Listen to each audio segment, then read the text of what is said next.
Yeah. So will we make a start? Yeah.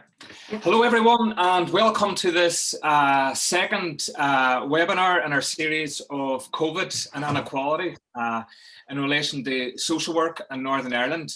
To build on our first session, if any didn't attend, it was absolutely fantastic, and we sort of had an overarching macro view of the inequalities that are out there, and how, in particular during this pandemic, whether people are in direct sort of firing line from COVID or they're looking after for people, we can see how the inequalities actually amplify the magnitude of the impact of COVID in our society. So today we're actually moving on to more in focus, looking at poverty and how poverty as an implication in our society and how it impacts upon people's health generally, and then even more so during this COVID. And I know even over the last couple of weeks, we can see in different communities in Northern Ireland how the impact of COVID by shutting down businesses, and the people who are maybe on 0 hours contracts or in low paid, unskilled jobs are the ones that maybe are impacted the most by these, some people might argue, as draconian measures, and other people might argue that it's actually there to keep us safe. But some of the speakers today are actually going to sort of focus on that a bit more. And I suppose the focus about poverty is when you think about how we have a development of these food banks, particularly in Northern Ireland, and our Stand Up for Social Work Society in Ulster helps out every year. And there was a poignant statement made by the person who organises the Church's Trust Food Bank in the Northwest. We donated food last year, but we also gave a cheque for £1,500. And she says they get very little financial donations or any charitable status because the government will fail to recognise that we have people in society who are in food poverty. So therefore, the government will not fund the organisation. So what does that tell us about this right-wing government that we have at the minute? So today we have a number of speakers, and I suppose they're very pertinent because a lot of them do a lot of different work throughout Northern Ireland. We have a video from Sean Holland, who unfortunately couldn't be here today, but he sent through a video message. So he's probably in a high-profile meeting with Robin. And I was just thinking this morning that Sean Holland and Robin doesn't have the same ring date as the other, maybe justice fighting duo. But then we have Laura Feeney, who's a senior practice and partnership manager with Save the Children. After that, then we have Sinead McKinley, who works for the North Belfast Advice Partnership, and she's the coordinator. Our third speaker is Mary McManus, who's the manager of the East Belfast Independence Advice Centre. I'll give you a bit more information about each individual speaker as we go along. And then finally, we have Brian Peelan, who is the editor of the social affairs magazine View as part of View Digital, which all these can subscribe to, and they've some very sort of pertinent articles. But from one Sean to another Sean, I'm going to actually share my screen. Hopefully I haven't got the Asda shopping up here in the background, and do the presentation from Sean Holland. Here we go. Hello, my name is Sean Holland. I'm the Chief Social Worker for Northern Ireland. I want to welcome you all to the second in our series of 4 webinars exploring inequality, the impact of COVID-19, and how social work can respond. Today, we're going to focus on poverty. 2 years ago, my department worked with a wide range of community and academic contributors to produce an anti-poverty practice framework. Please, really would encourage you to read this if you haven't done so already. We observed that poverty was often the elephant in the room as we practiced social work. It was always there, but no one noticed it. And our intention was to make sure that social workers understood the widespread impact of poverty on people and on our communities. We are a profession that promotes social change and social justice, and the empowerment and liberation of people.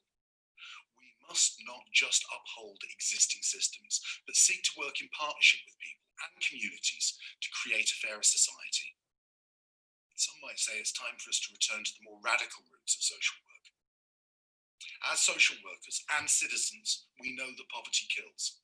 The impact of being born into poverty creates disadvantage to children, reduces opportunity for education and well-paid employment, and ultimately reduces life expectancy. It is truly shocking that children in the most deprived 10% of neighbourhoods in Northern Ireland are nearly 6 times more likely to be on the Child Protection Register and 4 times more likely to be in care than children in the least deprived areas. Poverty is not a personal choice, but rather an absence of choice. Poverty pushes families and individuals into despair. Before COVID-19, 19% of people lived in relative income poverty and 16% in absolute poverty in Northern Ireland. Food banks have become commonplace and widespread. The virus has travelled swiftly along the fault line present in our society, disproportionately affecting people who already experienced inequality and who exist on the edge of poverty in low-paid jobs or reliant on a minimum wage income from benefits. COVID-19 also showed us that people in low-paid jobs are amongst the most essential to our well-being. Our bus and train drivers, our refuse collectors, our shop workers, our nurses, and our social care staff, all of whom have kept working throughout the pandemic. And incidentally, especially when it comes to our social care staff, never let allow the perception to go unchallenged that low-paid equates to low-skilled. There are more challenges ahead. The impact of the end of furloughing of workers and potential second waves of COVID will have long-term implications for the health and well-being of our communities, as more people are likely to topple into poverty. But there is hope. The key message of this webinar we want to leave with you is that poverty is not inevitable. We can redesign and rebuild our economy to enable people to live in a more equal society. We can treat people with respect and seek to work in partnership with communities, supporting community development. So, today you will hear from our excellent line of contributors about local initiatives that seek to engage with families and children from an early age to reduce the impact of poverty, as well as the opportunities that exist to change systems and build wealth from communities upwards. To have a positive impact on poverty, we require the efforts of everyone, working within and across systems, and a breadth of vision to create a more equal society. We must use our social work practice and values to uphold and promote equality and treat people with dignity, compassion, and respect. Thank you. Enjoy the webinar.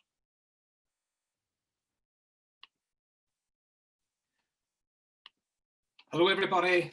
Thank you from Sean Holland there, and some very poignant points. And if people want a copy of that anti-poverty practice framework in social work, it's available from the Department of Health website. If you just even Google that, it comes up and it's a PDF, download it. It's a very easy read, but it's a very poignant and very factual. And I suppose Northern Ireland, it's a lot more pertinent when we compare ourselves to different parts of the UK. So I'm going to hand you over now to Laura Feeney. Laura is a senior practice and partnership manager for Save the Children. She has many years experience working in community development. In her current role with Save the Children, she works in partnership with communities, practitioners and families to support children's early learning and development. And if you think about human growth and development and how those early years are so important in terms of physical and emotional development. So informed by evidence-based practice and co-designed solutions grounded in parental experiences, a lot of Laura's work works with families on the ground. So Laura's going to present her presentation on poverty in the early years. Thank you. Over to you, Laura. Thank you very much, Sean. And this is where I'm going to see if the tech won't let me down and I can share my screen.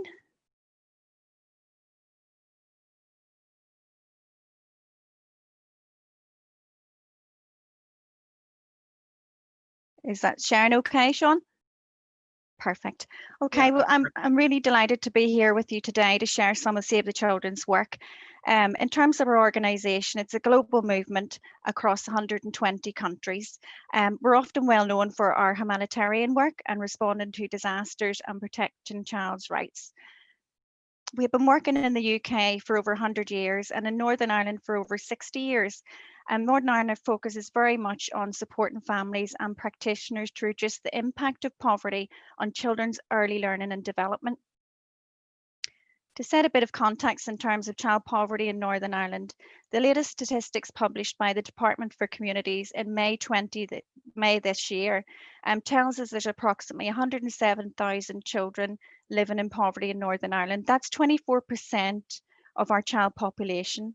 This is a 5% increase from the year before. And I think it's worthwhile noting that 60% of children living in poverty come from a household where at least one parent is working. So in terms of our focus as an organisation is very much on the earliest years of a child's life and looking at how we can really support those nurturing environments around the child to enable them to thrive. And we do this because studies evidence the strong links between income and children's cognitive ability. Children's cognitive ability in turn impacts on their social and emotional well-being, their speech, language and communication, their preparedness for school. And some of our longitudinal studies tell us now that there's some children, from lower socioeconomic backgrounds are presenting at school anything from 12 to 19 months behind others.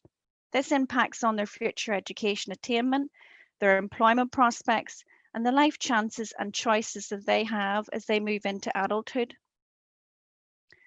In terms of our approach is very much based on partnership working. So we don't deliver services directly to children and families. We work in partnership with those who work in this space and have that trusted relationship. And we see how we can work collaboratively with them to add value to that work.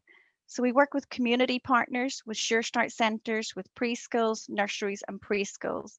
And we co-design meaningful supports with families and practitioners which are underpinned by the evidence base of what works and most importantly, grounded in parental experiences. So to give you an example of our work in action, so whenever the nation went into lockdown in March this year, as an organisation, we took a purposeful pause and we really wanted to understand how could we meaningfully support our parents who were already experiencing lots and lots of challenges before COVID-19.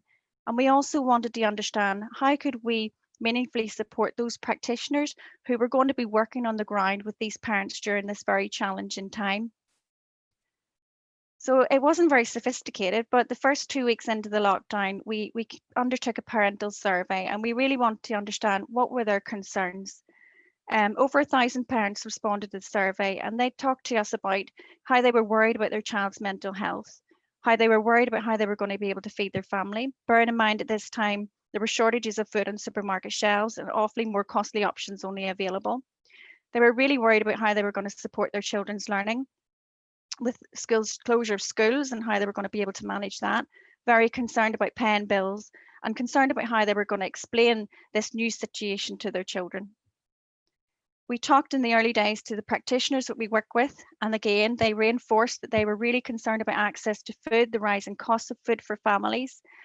They were really very concerned about children and families living in poor housing conditions. Family dynamics, worried about domestic violence, very worried about single parents, maybe 1, 2, 3, 4 children at home, and that mum or dad, wherever it might have been, would have had their network stripped away from them overnight. And worried about access to outdoor quality spaces for children to play. When we asked about, their concerns about children, they were worried about children having access to stimulating contacts and resources that promotes children's early learning and development. So the closure of schools, nurseries, Sure Starts, and children not having those contacts with their friends and their family. So building from the parental insights and the insights that we learned from our practitioners, we very quickly came up with the emergency response programme. The emergency response programme was launched on the 27th of April, and it was aimed to look at how we could meaningfully support practitioners to identify families who needed support and get that support to them as quick as possible. So moving from left to right, we have the early learning packs. The early learning packs are age and stage appropriate play packs that were aimed at really encouraging those stimulating interactions between parents and children in the home. Then we produced a product catalogue of household items, and that was again to look at how we could make that home environment a little bit more comfortable during this time. And the items were all around supporting children's routines. So things like beds, cots, children's bedroom furniture, tables and chairs, push chairs, all those types of things that would support that environment. And then within the blue and red section there, we really felt it was important to give parents a sense of control whenever everything had been stripped away from them. We wanted to give them a sense of dignity and for them to be able to actually purchase items that they felt that they needed as their needs emerged.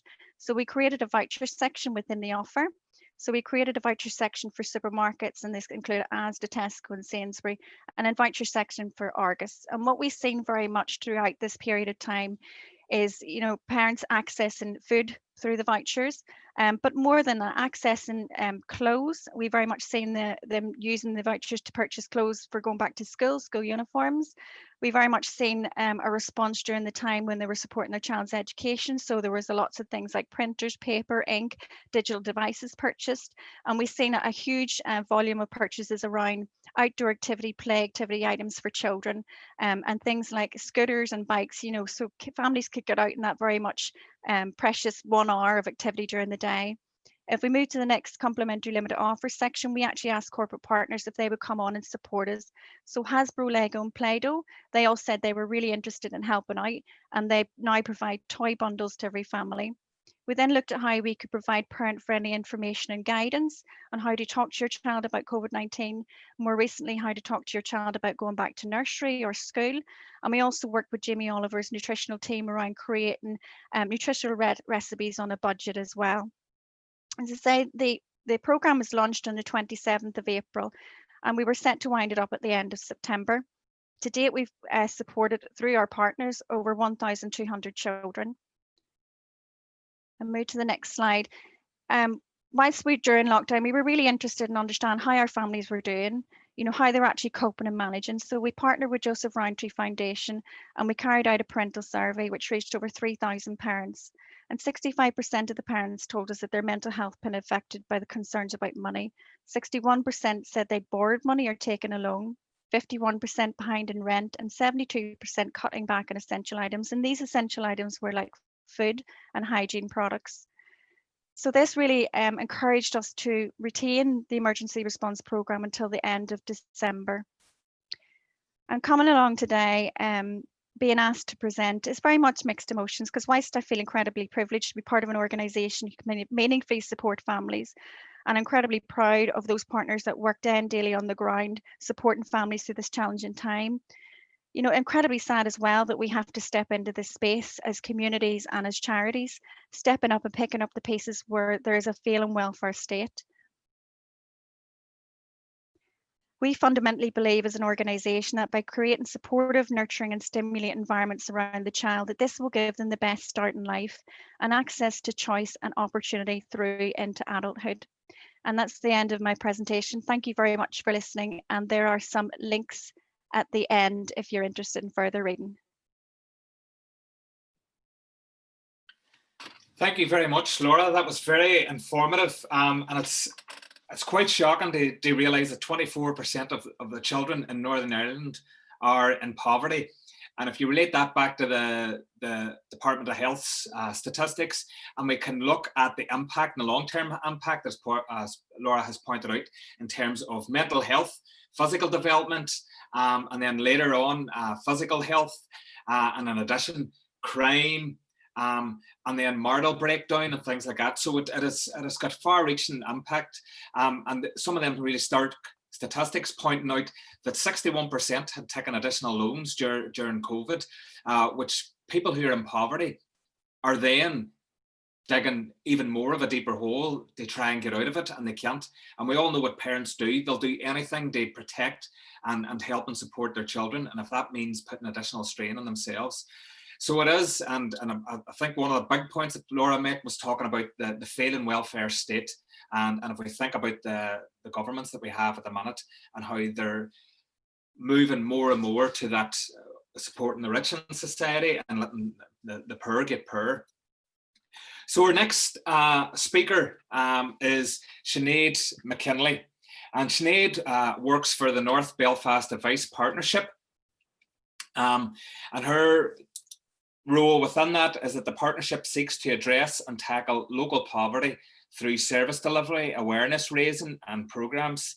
And It offers free advice about benefits, debt, housing issues and partnership, and supports local food banks. So thanks very much again, Sinead, for coming here to present today. I'll mute myself here.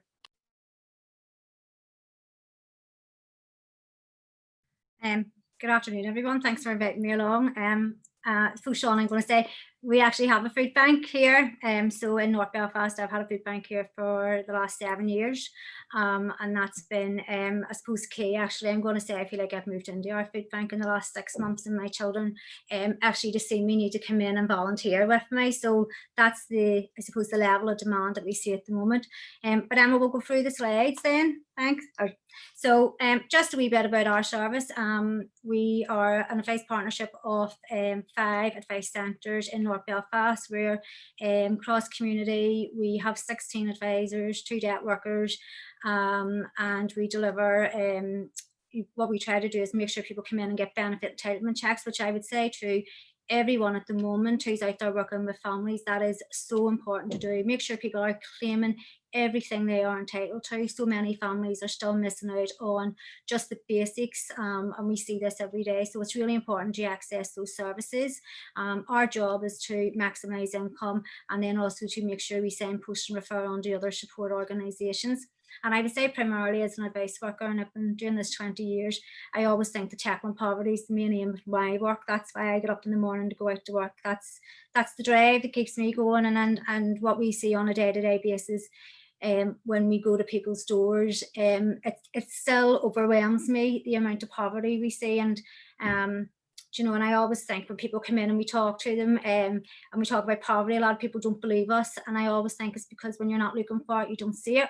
But as soon as you open your eyes, and you can go into any school playground, and you will always see poverty. You will see kids who still don't have coats, who are running in late to school, they're not fed properly. There are so many other issues that go on at home, but poverty is so prevalent. And if children don't get the right opportunities and families don't get the right support, you're right, what happens is we end up in a cycle where adults, it's kind of like it nearly repeats itself. So we need to address this, and we need to do it now, especially in a time when COVID is here, and actually it's probably heightened all of that. So it has for all of us. So that's our job. And our thing is to keep making sure that we keep on with government about getting the right policies. And, you know, I echo what Laura says about our social security system. It has fallen short for the past, 20 years. A top up for £20 on universal credit is absolutely just horrendous. That, government think that is actually going to meet the needs of our families and individuals, when we know that it's absolutely nothing. Actually, I'm going to say it's probably more of an insult to a lot of people than anything else. But there you have it. So just, I suppose, Emma, we'll move on. Sorry, I'm not very IT, so this is all new to me. So I'm going to just talk about, I suppose, where we were pre-COVID. And I had actually did a wee talk with social workers, suppose, at the start of the year. And one of the things that we had already talked about was the heightened poverty that we've seen on a day-to-day basis. And it's around welfare reform changes, things like our benefit cap, our 2-child limit rule, the introduction of universal credit. We've higher cost of living. We know we have more people in low paid jobs. And what I also want to make sure that people are aware of, because this has really come home, is the amount of people who are still out working, getting paid cash in hand, who are getting paid so many hours and then a wee bit of cash in hand, and that goes on, and that's people's bread and butter, and it keeps them paying their bills. But as soon as COVID hit, that all went, and that let a lot of people high and dry. There was no furlough. There was nothing else there to kind of manage those gaps in their income. 0-hour contracts, school costs at the end of the day have to be looked at. Our education system need to look at the burden they put on parents, and it's getting worse and worse. And I just seen a local school recently putting something up to say that the new school scarf was in at £30 for a school scarf. We have to get real about what people can actually afford, and make sure the kids have dignity in school. We still have expensive credit. For us, what we continue to find is doorstep lenders in North Belfast and Shankill, and there's no talking to them. We have to make sure that they get paid. So what we do is we say to people, you have to pay that bill, and we will try and find another way of supporting you. And I suppose added to our issues in North Belfast. We have divided communities, which makes it a lot harder. People living on interfaces suffer more poverty than any other areas. We have higher rates of suicide, addictions and mental health. And I think what's really come home in the last sort of 6 months to me is just how bad our heroin problems are on the streets. And I think these are things now that we really need to put on the agenda. These are things the government need to tackle, because they are really destroying lives and destroying families. Okay, Emma. So in terms of our, I suppose I'm going to say where we were at the start of lockdown, we have our food banks, and we had soup kitchens, and we were helping people already with gas and electric. We were doing things around giving families baby items and school uniform swap shops and Christmas support. So we were already doing all of this in the last sort of 7 years, alongside all of our advice services. And then I suppose if we just move on quickly, then what happened was we went into lockdown at the end of March, and I suppose for us, we were I kind of had preempted we were going to go in, and what we did was we had kind of highlighted a lot of the families that we knew that would need support at that stage, and we started getting our food parcels out to people. But I didn't expect, I suppose, was the demand on our food bank, and I think it kind of like it had just rocketed. We literally went from, I think in the first week we did maybe 200 parcels to the following week doing 1,000 parcels. So it had really just taken off, and it's taken a life of its own since then. So to date, like, we've delivered 6,000 food parcels to families, which, you know, if you think about in our area of North Belfast, that's just a huge number of food parcels that go out. I think one of the things that what we probably didn't think about, and I think that we went into a food crisis because people were stockpiling and stuff like that, but actually we had food poverty. When food poverty meets a food crisis, it became a disaster.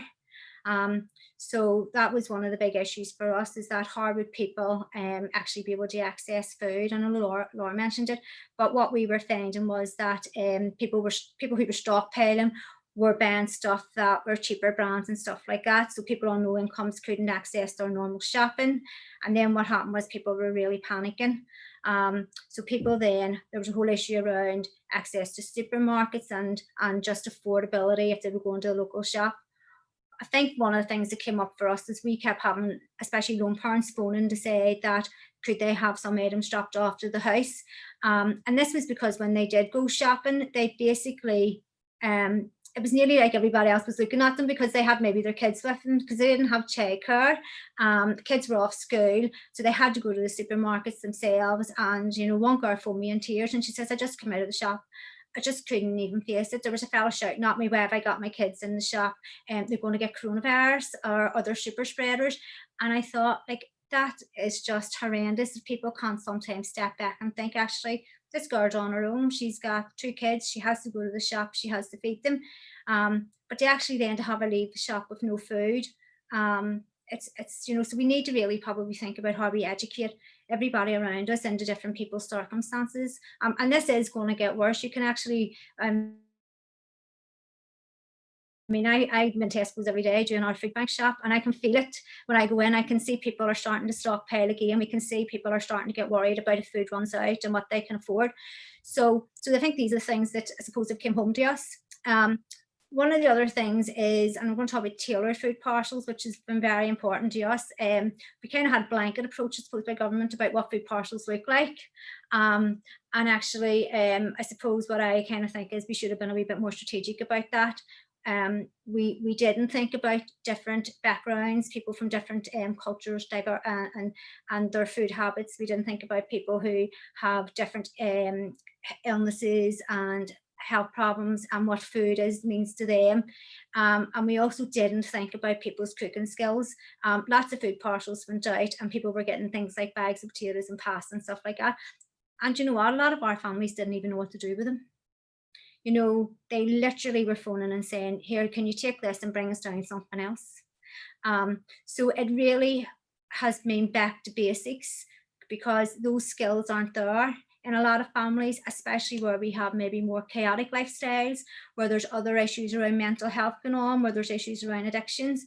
And so we really needed to think about, I suppose, how we tailored a lot of our food parcels, and going forward, I think that's something, if there's a second wave or we have sort of circuit breakers as they're talking now, I think we need to make sure that what we do is actually meet people's needs, not what we think they need, because I think government's kind of good at that. They think, oh, we'll do this because people need it, but actually what we need to do is actually stop and listen to what our people and what our families are telling us they need. One of the big things for us was that even for older people, food parcels no good to them. They actually just wanted a hot meal and they wanted some social interaction from us. So over the course of 12 weeks, we had 12,500 hot meals delivered to older people in North Belfast, which was phenomenal that it actually went out. And I kind of dreaded Mondays, Wednesdays and Fridays, but we got there and the response from a lot of people was absolutely amazing. But, you know, I actually think, you know, the fact that we give them good healthy meals that they could just pop in the microwave, it just took a lot of the burden out for them, so it did off, and families, their families were grateful as well. So I think we just now need to be a wee bit more strategic in what we're doing when we talk about how we tackle and how we address food poverty. And you know, we have a food bank, and I don't think it's right we have a food bank, but I kind of sometimes have to sit back and think, if we didn't do this, what would happen? Where would we be? Where would our families be? So, okay, Emma, we'll move on. So I suppose once the food bank was up and running, one of the different things is we had to preempt what was coming down the road to us. So from April to June, it was completely food parcels, activity packs. We did lots of activity packs for kids. We did about 300 or 400 of them to keep kids occupied. But we did know there was a conversation then starting around school lunches. And there was issues obviously around the administration of getting school lunches, the vouchers out to families and all the whole process around it. So over the summer, we actually did 500 school lunch packs to families. We put it out through the schools. Parents came back to us and they said, yes, this would be a great help. This actually would ease the burden. So every Monday was kind of like school lunch day in our centre. So basically we come in and we got them put out to families, and that ran for 2 months. And alongside that, then we did our school uniform swap shop. And I was a bit worried actually this year about how it was going to operate and what way we would do it. But actually it was a great success, and we probably had about 200 families in North Belfast access it. But what we realised after about five minutes into it, what I then realised is that actually school bags and school coats are really important as well. So we were able to get some funding to make sure kids had school bags and school coats and school shoes. Because one of the things about, I suppose, what we know is that dignity and making sure the kids feel included in school and that they don't stand out in school is so important. Like, it's just, you know, you just want your child to go to school and fit in with everybody else. You know, that's what makes school life a lot easier. So we were very aware of that. So that was one of the reasons why we made sure we went out and we bought new school coats and we bought new school shoes, just to make sure that just to give kids that sense of dignity as well. Cause sometimes I was kind of like, well, not coming to school uniform swap shop, and even like funny, so many people brought us brand new uniforms. But you know, and the kids that came in were so grateful, and I mean, I was actually blown away at how some of them were actually saying, thank you, this has really eased, you know, taking the pressure off my mummy. Or we had one wee girl who was just so delighted with everything we give her. But at the same time, it's sad that here's where we are. This is, you know, 2020, and actually this is what's going on in today's society. Okay, Emma. So this is just a wee bit, I suppose this is just a picture of some of the stuff we put together. But one of the other things then it did flag up for us was obviously around homeschooling and about the lack of IT equipment. And we've just purchased 120 iPads for kids as our partnership. But one of the things then we realised is that it's great giving children IT, but parents didn't have Wi-Fi. So we then had to purchase 120 Wi-Fi cards for families to make sure that they actually can do that work at home. And one of the other things that came out, I suppose, of it, and this is probably because we do benefits and we do a lot of work with parents, is parents' capacity to actually do homework and schoolwork at home. We found parents were struggling, and we found actually that was adding to the stress at home, because parents were putting themselves under pressure, and we had to keep reminding them, you know, you're a parent, you're not a school teacher, and therefore, you know, stop giving yourself a hard time. but it just added more pressure. You know, we had some parents, there was one laptop at home, and you know, maybe 4 or 5 kids at different key stages in their education, and therefore the pressure was unbelievable. I mean, actually, I think at one stage we ran round to something we went round a girl's house and we just left her in 2 laptops because she had it was one doing A levels, one was doing a degree, and there was it was a P7, and just the whole dynamics in the house around access to IT was just proven really difficult. But you know, these are the things, this is the reality of life, you know, when you're in a lockdown situation, and now we're kind of constantly going into lockdown, in and out of lockdown. So one of the other things that we found, I suppose what was important, is trying to give parents a routine, because we found that there was a lack of routine in a lot of households. School's a routine for families, take school out of the equation, and then there became lots of issues around that. So we were trying to give people sort of, it's a wee bit about the school lunches, we were giving them kind of a way to set a meal planner out, so they could kind of think about what they were going to make each day, to give kids that independence, but to make it something that was, suppose, putting more of a routine back into their day at home as well. Okay, Emma. So these are some of the initiatives that we had kind of done as well, I suppose, during lockdown, because as advice workers, we just have constantly seen people continually, and we're just getting continued phone calls about people who are worried about money, and worried about how they're going to manage going forward. And then we have other people who I'm going to say, maybe don't worry about money as much, but don't make the right financial choices. So what we did was we put these Let's Talk Money at Home packs together, and we have about 600 of them out across to families.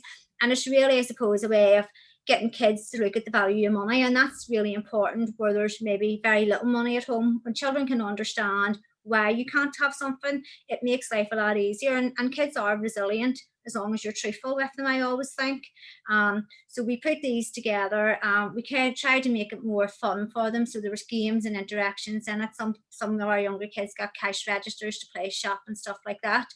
But I suppose underlying that was a message to parents to say, look, if you're in debt, if you have any money worries, here's where we are, please get in contact with us, because we really need to make sure that parents and people who have like any debt issues or financial stresses, actually, you know, the earlier they can come to us, the easier the debt solution can be. And that's really important.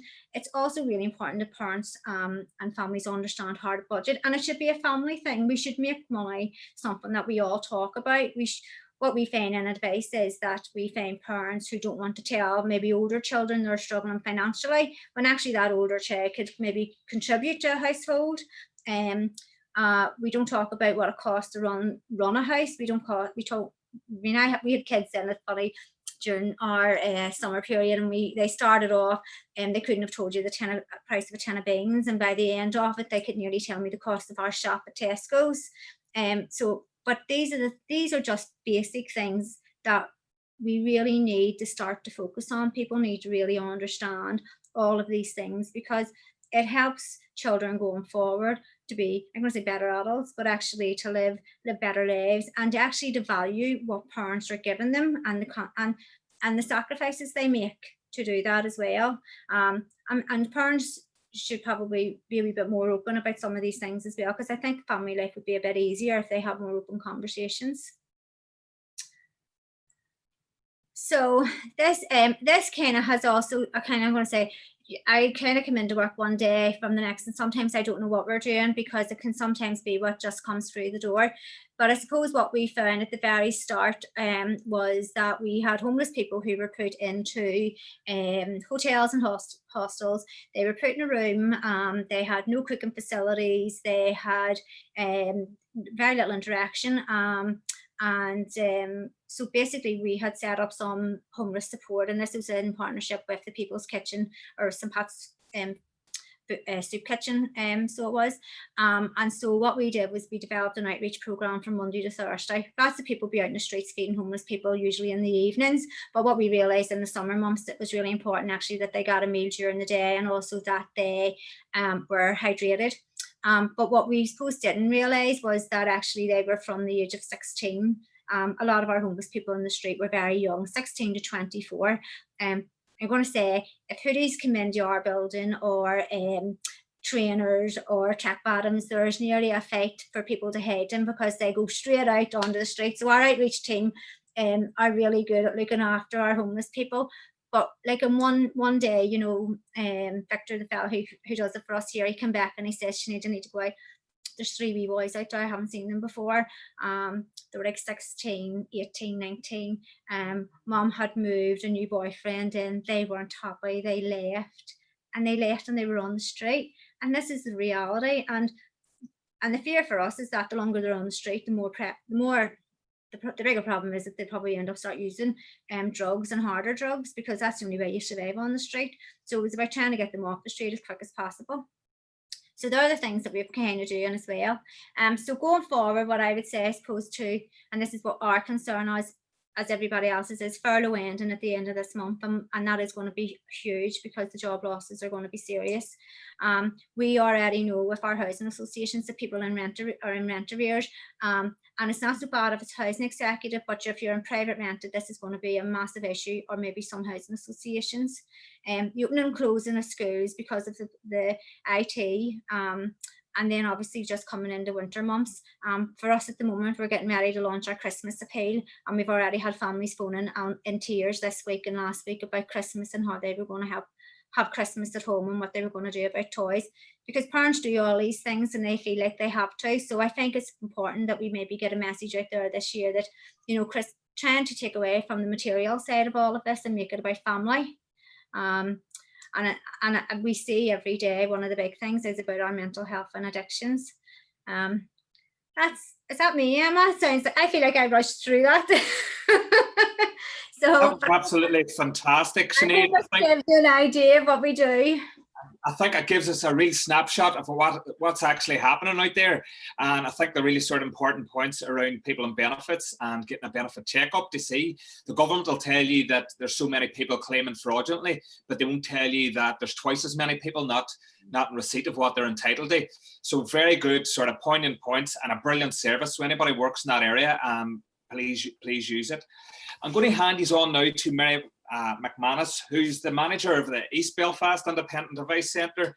So she's worked in the Advice Centre since 1997, and she's a real sort of interest in social justice. And she took a sabbatical recently to do a master's in politics at Queen's. She and her research looked at the potential of community wealth building to tackle poverty in Belfast. So I'm going to hand you over now to Mary. Thanks very much. Thanks very much, everyone, and thanks very much for the opportunity to present today. As Sean said, I'm from East Belfast Community Development, East Belfast Independent Advice Centre, and I've skipped. I'll start that again. Let's see. Okay, yes, I'm from East Belfast Independent Advice Centre, and I've worked in the advice sector for a very long time. And I suppose I became, you know, we've heard today about the levels of poverty and how they were bad pre-COVID. It's not just something that COVID has brought about. And I suppose for me, over the last number of years, I've become, while I work in a centre like similar to Sinead's, only that we don't have a food bank, but we provide all the advice services. So since 2010, witnessing, you know, poverty growing worse and worse since the crash, or since 2008 rather, I became more interested in dealing with the cause. It's like Archbishop Desmond Tutu says, you can't keep pulling people out of the river without looking upstream to see who's pushing them in. So that led me to become interested in the economy. And it's not something, I don't have an economic background, I just have the background of working in an advice centre and witnessing that the economy is not working for everybody. So in 2018, I saw an article in The Guardian entitled,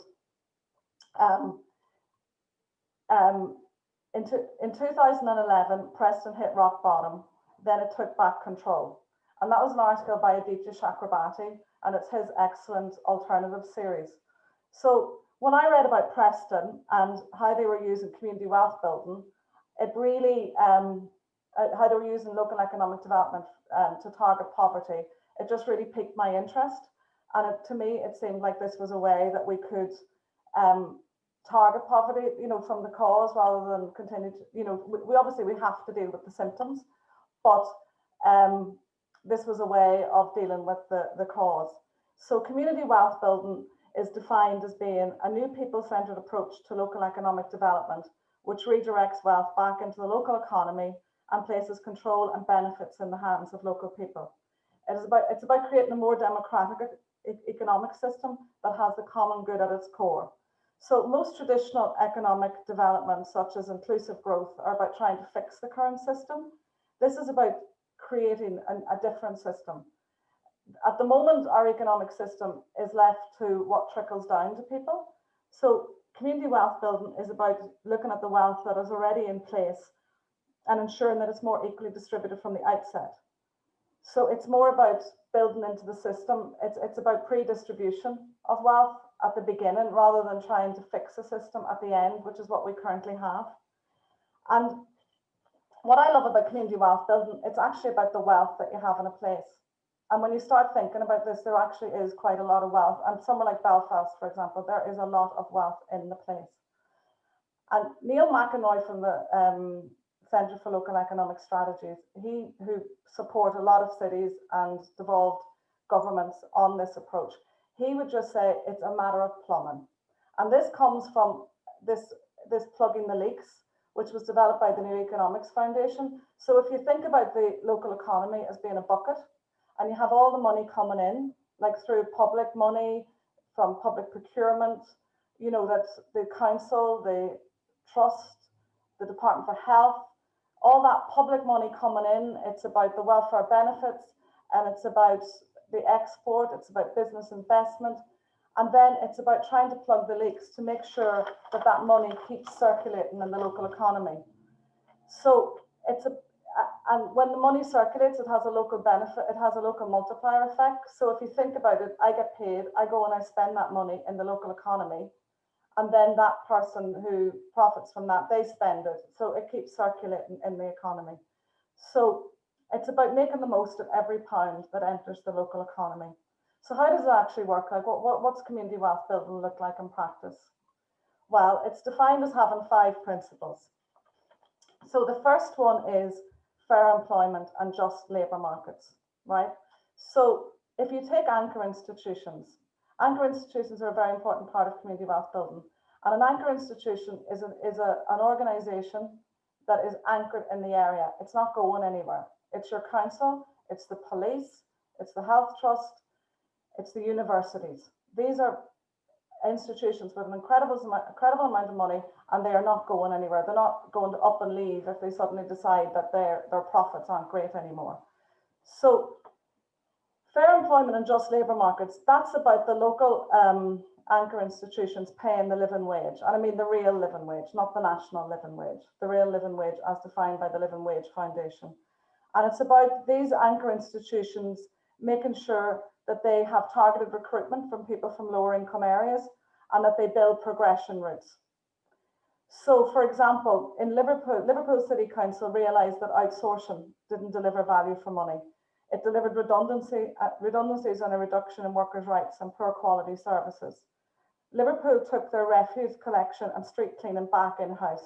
They made savings, they created jobs, and they gave people stability. So the second pillar of community wealth building is progressive procurement of goods and services. And that's a really interesting one. As I said, for example, there's about, between the Health Trust and Queen's University, there's about 2 billion in procurement every year, right? So if that procurement is used to support local businesses, and that means that whenever these institutions are putting out tenders, that they make sure that the contracts that they're tendering are broken down into smaller chunks so that local businesses can apply for them. And it's about social clauses in tenders. And they can support local businesses by making sure they have meet the buyer events so that local businesses are in a better position to be able to tender. And it's about developing cooperatives and employee-owned businesses and social enterprises and making sure they support those. So for example, Manchester City Council, and I actually heard an officer who was employed just to educate contractors from the Highways Department from Manchester City Council. When they put out tenders, their social value framework, the social value framework, 20% is social value. So whenever somebody's, whenever a company is going for a contract from Manchester City Council, they have to demonstrate 20%, they have to demonstrate social value, and 20% of the scoring is based on that. So a third of the third pillar of community wealth building is plural ownership of the economy. Now, this is about developing and growing small enterprises, community organisations, co-ops, and of course, developing municipal ownership. These kind of organisations keep the wealth in place. They don't have distant shareholders where the profits are leaving to go to them. This keeps the wealth circulating in the local area because these people generally live and employ people in the local area. So the fourth is the socially just use of land and property. Now, our anchor institutions, there's a lot of land and assets in public ownership, and this is about them making sure that the community is making the best of these assets. So, for example, Birmingham University Hospital allows community groups to use their facilities for conference areas, and they also give over space for a farmer's market. And then there's also about transferring assets, like making sure that community groups, if assets are up for grabs, that they can use those assets. So the fifth one is making financial power work for local places. So this is about making sure that there's a community bank in the area, there's a credit union. So in Preston, for example, which I'm going to go on and talk about next, Preston are about to start up a community bank. Now, that's a cooperative bank, and it means that the money keeps circulating in the local area. And a cooperative bank is more likely to lend to local organisations and to support development of small, medium enterprises and cooperatives. Now, Preston is the city in the UK that has been doing community wealth building the longest, and since 2012. So what have they achieved? When I read about Preston back in 2018, I read that Preston moved out of the top 20% most deprived cities in the UK, and that was mainly from just using progressive procurement. Six anchor institutions in Preston got together, and they redirected 74 million back into the Preston economy through work on their procurement, and 200 million invested in the wider Lancashire economy. So that was a total of 200 million back into the local economy. They created 4,000 extra jobs, paying the real living wage. They moved, they were named the most improved city in the UK in 2018. They had a reduction in unemployment of 6.5% in 2014 to 3.1% in 2017. So as you can see, this really did pay dividends. Preston was once the poster child for deprivation and post-industrial city. So they really improved their outcomes as a result of using community wealth building. For my dissertation, I looked at North Ayrshire as well. North Ayrshire in Scotland have just launched their community wealth building strategy, and they're becoming the first community wealth building council in Scotland. And as you can see, this took place on Monday night. This was a part of Challenge Poverty Week in Scotland, and they had a discussion on community wealth building, tackling poverty. And both Preston and North Ayrshire, this is what they are setting out to do. They are setting out to tackle poverty, and they are setting out to tackle health inequalities. Theirs is a very ambitious strategy. They're going to be doing things under all those 5 pillars that I told you about. They launched their strategy during COVID on Facebook. They've now got a local Green New Deal. They have had 3 other anchor institutions sign up to an anchor charter. They just announced that this week. Just to put this in context, Belfast City Council started this journey in 2012 when they commissioned research into the impact of anchor institutions. In 2013, that research was completed. They got a report which told them that the combined annual budget of some of the anchor institutions that were looked at that time was 1.43 billion. The local economic impact was estimated to be 3 billion annually, and that Belfast anchors own 40% of the land in Belfast, with Belfast Harbour and Belfast City Council owning 37% of that land. At that time, Neil McEnroy, the Director for Local Economic Strategy, who did that report, recommended that Belfast collaborate like mad to create a more resilient city that would be more resilient to future economic shocks, which was a very prescient statement considering we're in the middle of a global pandemic and another economic shock. So for me, it's about the wealth. There's so much wealth in if we look at our anchor institutions. The public money and the size of our public sector in Northern Ireland is always being criticised. But if you turn that around and you look and see if we use that money well, that perhaps we could eradicate poverty. So I'm conscious of the time. I just wanted to tell you that in the community wealth building is a very much a growing movement. When I was doing my research over the summer on this, it was every time I looked at Twitter, there was a new development. Scottish governments are taking it forward.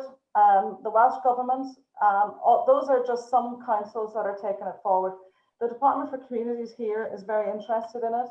This report has been produced by Development Trust NI and Centre for Local Economic Strategies, from coronavirus to community wealth, and it's a plan to build back better in Northern Ireland. So I suppose if there's one thing I'd like you to take away from my presentation today, it is this: the economy is a system.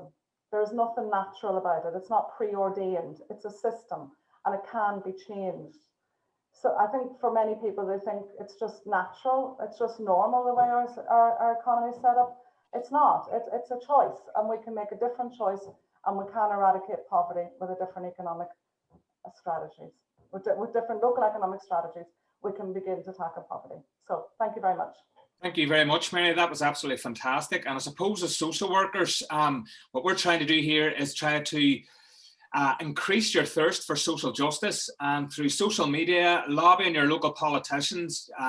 We all have access to them. We all vote them in, so we should make them accountable for the things that we believe in. So I think there were some very poignant points there that Mary made in terms of community wealth building. And we can see some in Northern Ireland when they're starting to distribute the wealth and decentralising some of that public money. As somebody who lives and has grown up in Derry, we never seen many public sector jobs, and now we're starting to see them shift. It was always west of the van, you know, that disparity. So I'm going to hand you over to our final speaker, which is Brian Peelan. He's the editor of the Social Affairs magazine View, and is the co-founder of the social enterprise View Digital. So I'm going to hand you over now to Brian. Thanks very much, Brian. Thank you. Thank you very much. If you could just show the first slide there for me.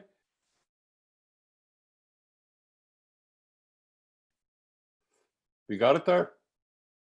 You're on mute. I can't hear you.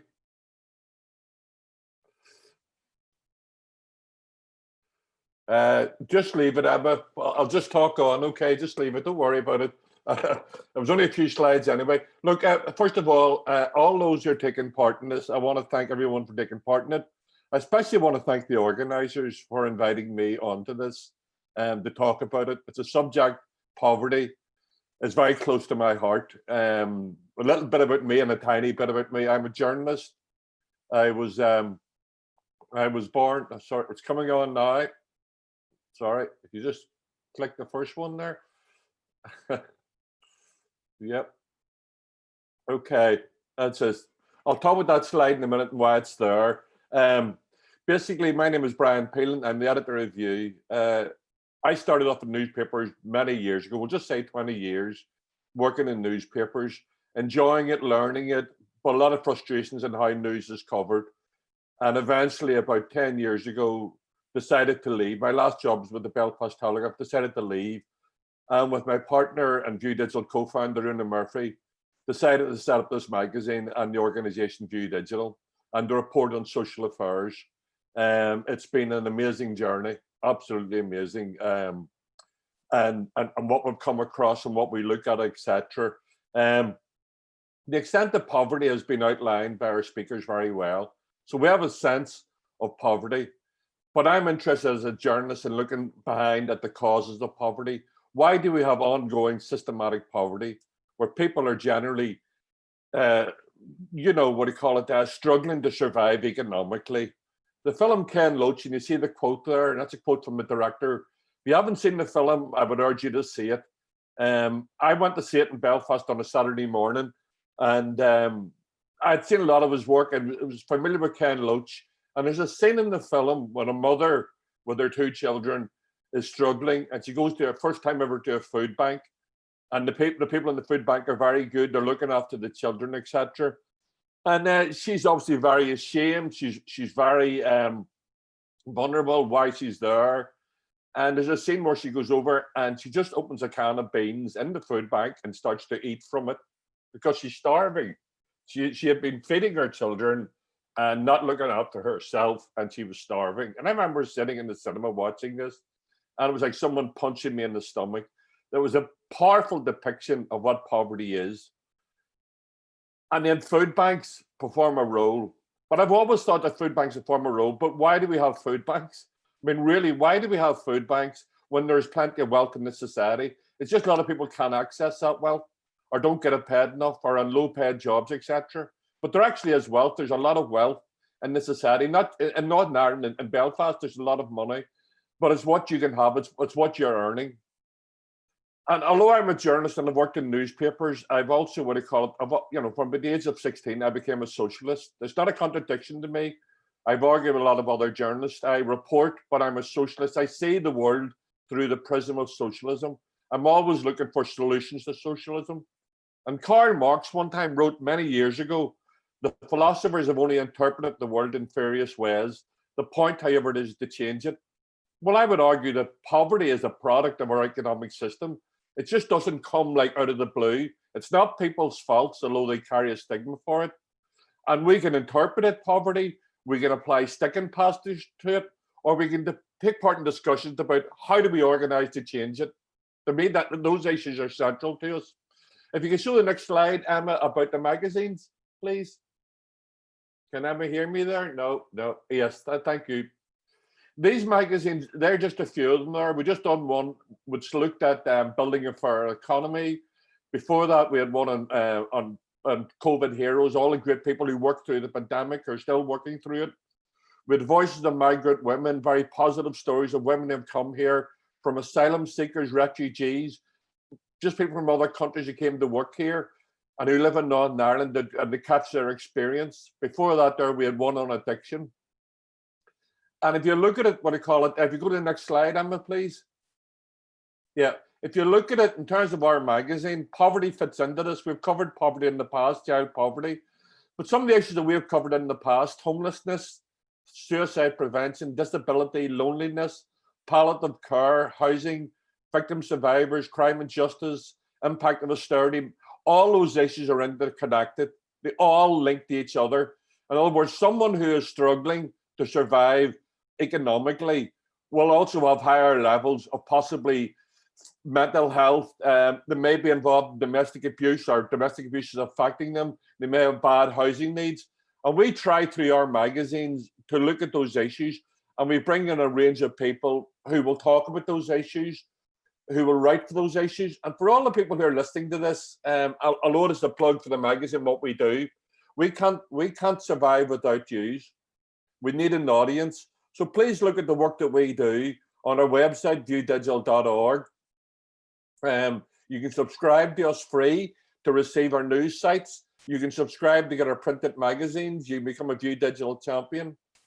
I'll not talk much longer, except to say that I'm delighted to have taken part in this. It's important that journalism, good quality independent journalism is supported. I want you to engage with us, but I go back to my central point.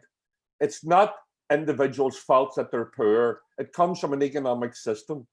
And unless we change that economic system and we're serious about changing it or reading about it or looking at articles and thinking about it, then in a way, although we mean well, we're applying sticking plasters to it. And I really think that the days of people queuing up in food banks and the days of people relying on handouts and a bit of this and a bit of that, how much longer do we have to continue with this here? COVID has hit our communities, as we've seen. People are struggling. And all I can do as a journalist, without sensationalizing stories, without exploiting people, without sensational headlines, all I want to do with this magazine and the people who work around me is to highlight these issues and provide a platform for people to discuss those issues, people to contribute to those issues. So once again, thank you to the organisers for giving me the opportunity to speak. Thank you. That's it. Thanks very much, Brian, and a very excellent magazine, because I was even looking at some of the back issues there from 2013, where they looked at child poverty and around Derry and Belfast. So some very sort of poignant discussion points. And I suppose just to bring it all together, if you think about some of the main themes emerging from today, we looked at child poverty, we looked at the issues around universal credit. And if anybody is a social policy graduate like me, you'll understand the whole thing about poverty and how even the poor laws from the 1600s, and with that idea about the deserving and undeserving poor, and that's very poignant in our society today. The whole COVID thing, I think, has amplified it and made the impact even greater. But we have a lot more issues within our society with the whole onset of Brexit. And if you think about Northern Ireland and where we are positioned, we are going to be disproportionately affected by Brexit than any other part of Europe. So, and it's even more if you break Northern Ireland down into the different regions and the border regions where the economy is going to be impacted greater.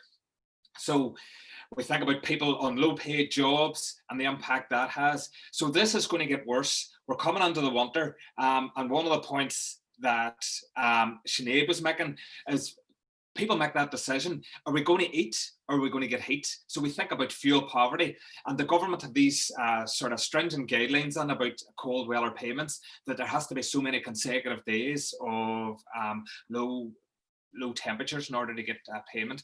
But and I'm sure fuel prices are going to go up. So I think that's the sort of the summary of today. We sort of went slightly over our time, but there were some excellent points made by all our speakers. All the presentations are going to be available on the NISC website, as is the live webinar. But any that follow Twitter, we're trying to sort of, and this has been sort of an emergent theme over the last number of weeks, we've got a hashtag going at the minute, hashtag social work, social justice.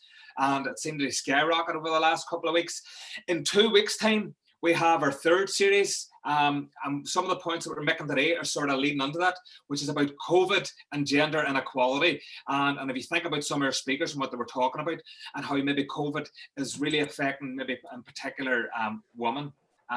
So this is something, but even in terms of men and their masculinity around work, these are all very emergent issues.